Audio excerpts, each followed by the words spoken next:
All right, here's an exercise for you. In the previous section, we built this button component. But earlier in this section, I removed the import statement for importing Bootstrap. So now if we add a button to our app component, this is what we get, this ugly button. So as your exercise, I want you to style this component using CSS modules. So spend a few minutes on this, then come back, see my solution. All right, first we need to create a CSS file. We can put that file next to our TypeScript file, or we can put both of them inside a folder called button. The same way we grouped these two files inside a folder. So I'm going to go with the second approach. So first we create a new folder called button. Next we move our TypeScript file here.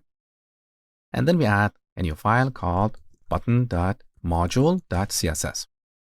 Now here we need to create a few classes. One of them is btn, which contains the base styles for all buttons.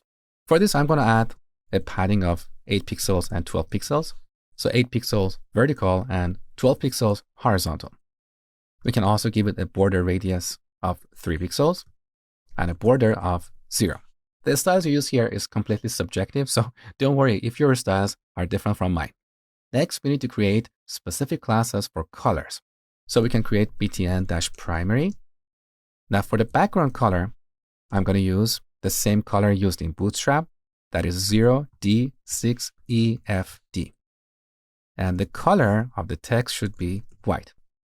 Now we can also create other classes like btn secondary, danger, and so on. But to save time, I'm not going to do that because all the steps are identical. Now that we have this CSS module, we need to import it in our TypeScript file. So we go to button.tsx. On the top, well, we don't need the import statement for importing React anymore. So let's import styles from the current folder, button.module.css.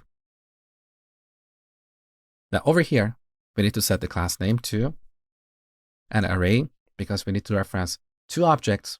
The first one is styles.btn, and the second is styles.btn-. Now here we need to calculate the property name dynamically. So we have to use the square bracket notation, grab btn- and add the color prop after. So we're passing styles of btn- plus color as the second object to our array. So we need to terminate our array after and then join all these elements using a white space. Okay, with that, we get this beautiful button.